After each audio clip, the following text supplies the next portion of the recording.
Hej igen. Fortsætter, hvor vi slap fra, som er... Hvem ved hvor? Jo.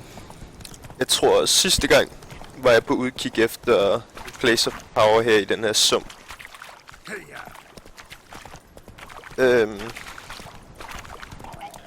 Og jeg fandt vist aldrig noget. Ja. Så scouter efter et nyt Place of Power. Det kan godt være, at det ikke var i sumpen, men i nærheden af sumpen. Og jeg bare husker forkert.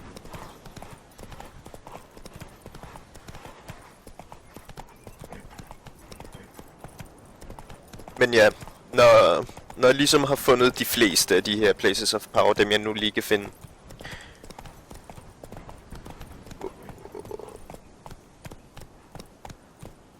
så vil jeg prøve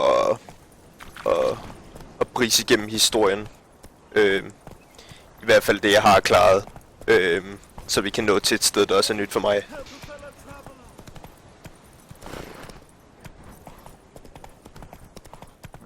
Jeg ignorerer ham fyren her lidt, fordi det er sådan en sidequest, som klarer måske senere.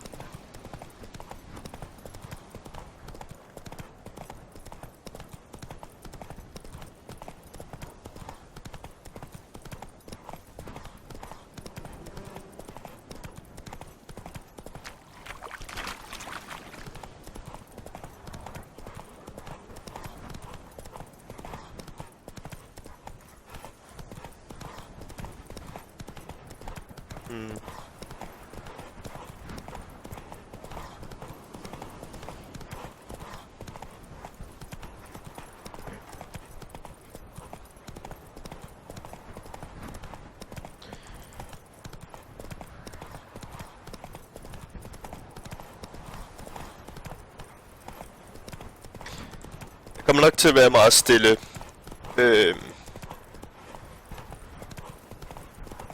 I nogle perioder, hvor jeg bare ikke har noget at sige. Så i sådan et tilfælde må jeg jo bare nyde sceneriet sammen med mig.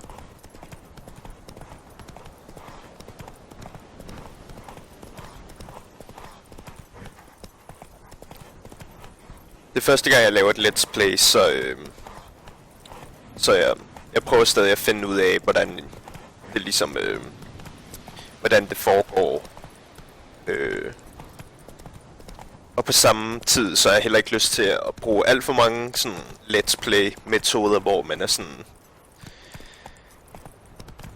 meget sådan, altså sådan falsk på en eller anden måde, med meget falsk entusiasme og overreaktion og sådan noget. Jeg prøver bare at være mig selv. Og nyde spillet, som jeg ville gøre, hvis jeg spillede selv. Hvilket det er det, jeg gør. Og hvis der er nogen, der så ser det og nyder det, så er det jo også bare en bonus. For nu, der gør jeg det her bare for mig selv. For at se, om det overhovedet er noget, jeg duer til. Run, Roach.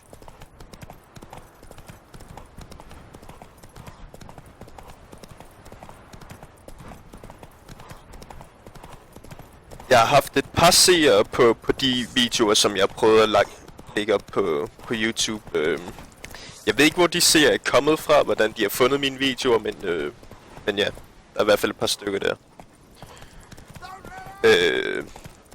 Hvis du ser det her, så må du gerne fortælle mig, hvordan du fandt mine videoer. Bare så han har en idé om det. Jeg prøver ikke at være... Eller, det ved jeg ikke. Det er stadig lidt et mysterium for mig, hvordan man skal skaffe sig opmærksomhed, om det bare er...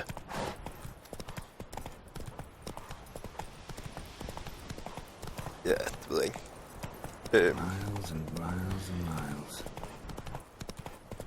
Jeg ved ikke helt, om jeg har lyst til at sådan lægge links til mine let's play op på forumer og sådan noget.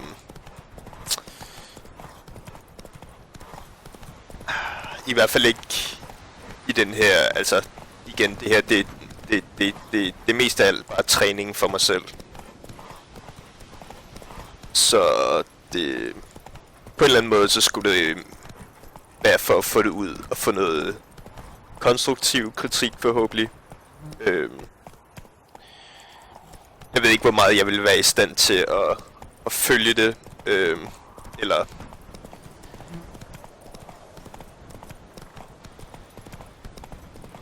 Jeg vil selvfølgelig gøre mit bedste, men som sagt, kvalitet og sådan noget er ikke noget, jeg gør super meget op i, Slow down. Whoa. i det her stadie. Go, go.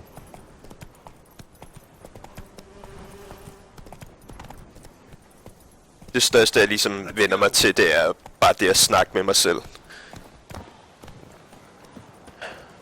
Okay. Prøv lige at rense den her Abandoned Village ud. Ups. Ups. Nej, det gør vi ikke. Det er de her shrines, vi skal have fat i, fordi... Det ved jeg ikke. Kamp virker bare lidt for unfairlig i øjeblikket. Det kan jeg se... Jeg kunne sikkert godt gøre det her, men igen, det er en tålmodighedsprøve, som...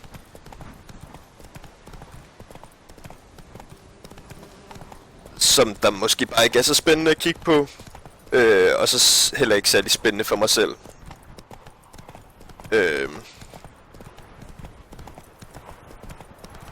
Så det må vi vente til senere.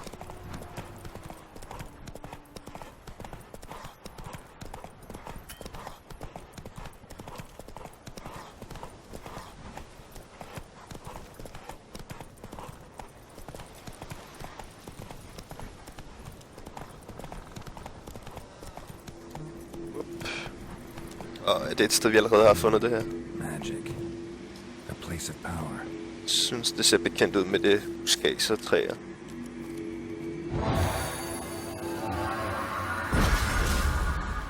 Ja, den har vi fundet. Okay.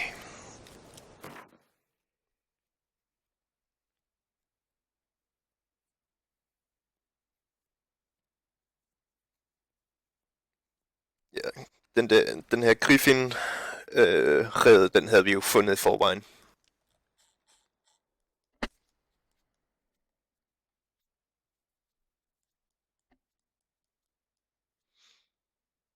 Jeg ville ikke ønske, at der var en måde, hvorpå man kunne slå sig selv fra.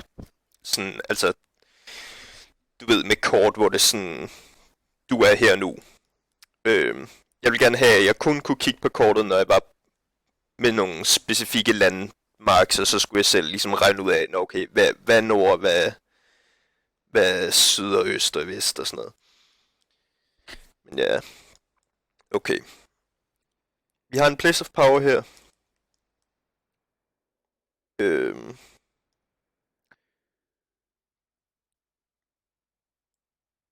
Det sted, jeg synes at kunne huske, at der var et andet place of power, det er sådan et eller andet sted her.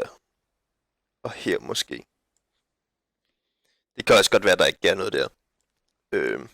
Jeg har slået points of interest fra, så hvis det var et sted, så ville der være sådan et spørgsmålstegn, som der så ville få det rette ikon, når man så opdagede det.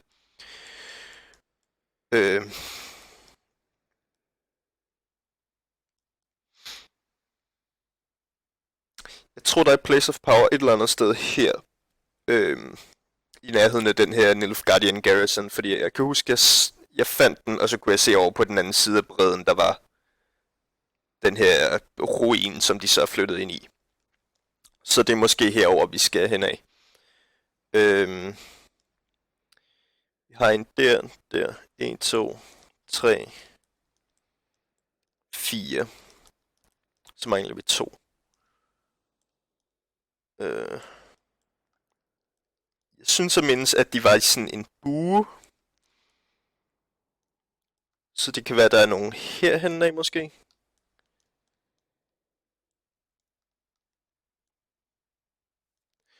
Lad os kigge på det.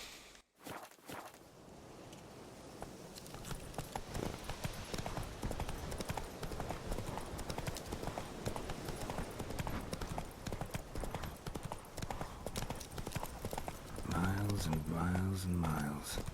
Så er vi uden for kortet igen. Og pop up. Nej.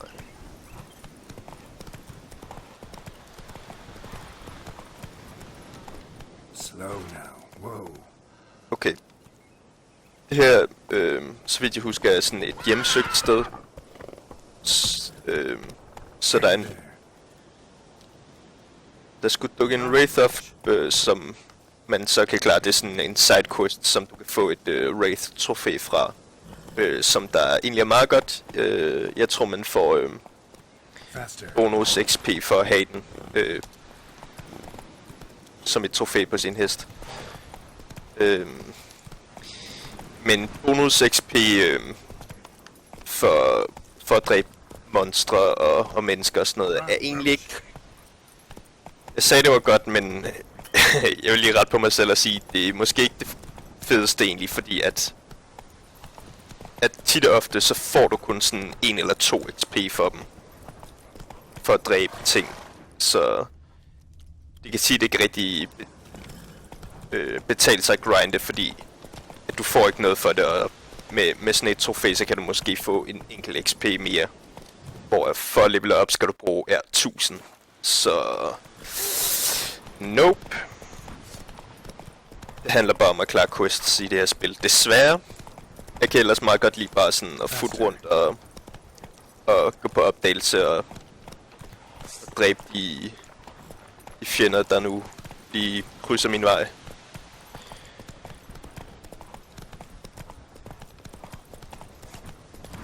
Men sådan skulle det ikke være. I'm too old for treks that long.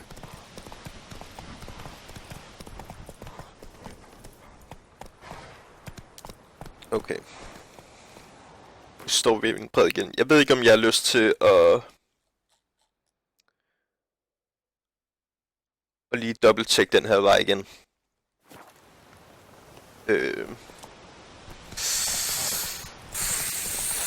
For jeg er ikke 100% sikker på, Perfect weather for a voyage. om der er et place of power her eller ej. Jo, det var der sgu. Det var sgu meget godt. Og den er bevogtet af en bjørn. Så mener jeg, at der er sådan et shrine her et eller andet sted. Okay, det er sådan de der ghouls bevogtet. Okay.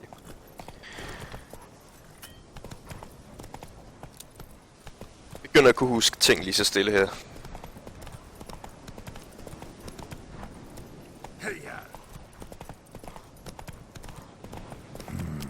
Magic. A place of power. Come on.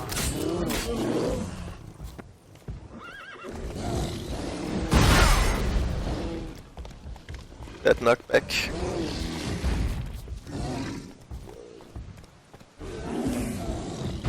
Jeg synes, bjørne er nogle af de sådan lidt bedre designede fjender.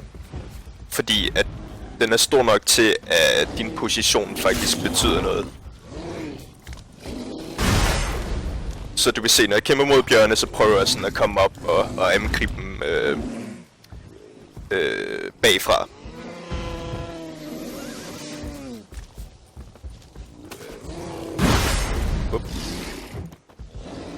Træer der.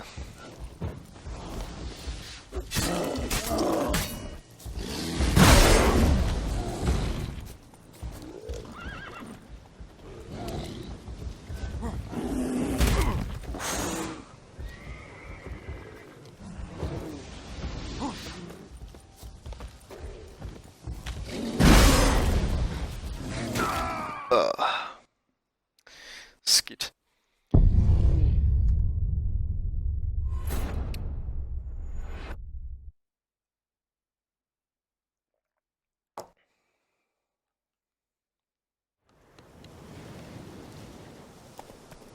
Jeg prøver stadig at finde ud af, hvad jeg skal stille op med længden af de her klip. Lige nu der har jeg ikke rigtig noget sådan videobehandlingsprogram, som jeg sådan har prøvet at arbejde med før.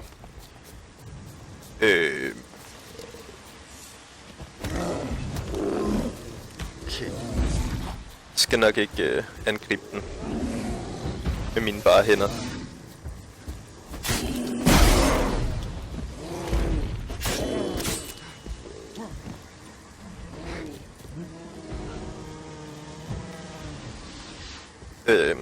Så det der dukker op på YouTube, det er simpelthen bare råklippene.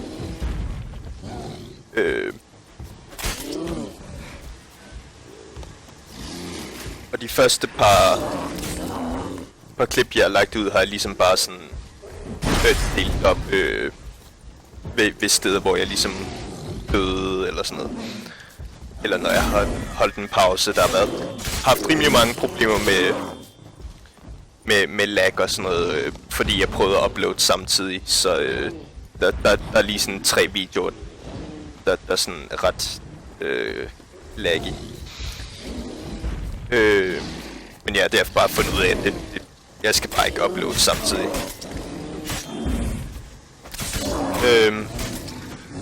Hvilket minder mig om, at jeg nok lige skal prøve at sætte op på 60 frames per second igen.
Bam!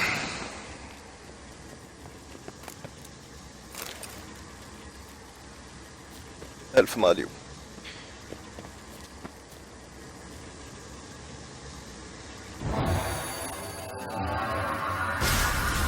Okay.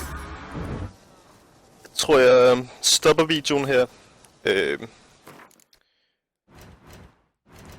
Prøv lige det point, vi lige samlede op. Ja. Ja.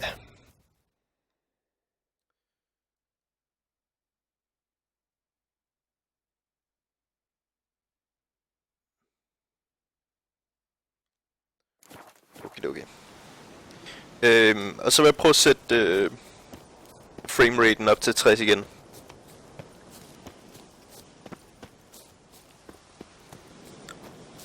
For at se om vi så får lag eller ej.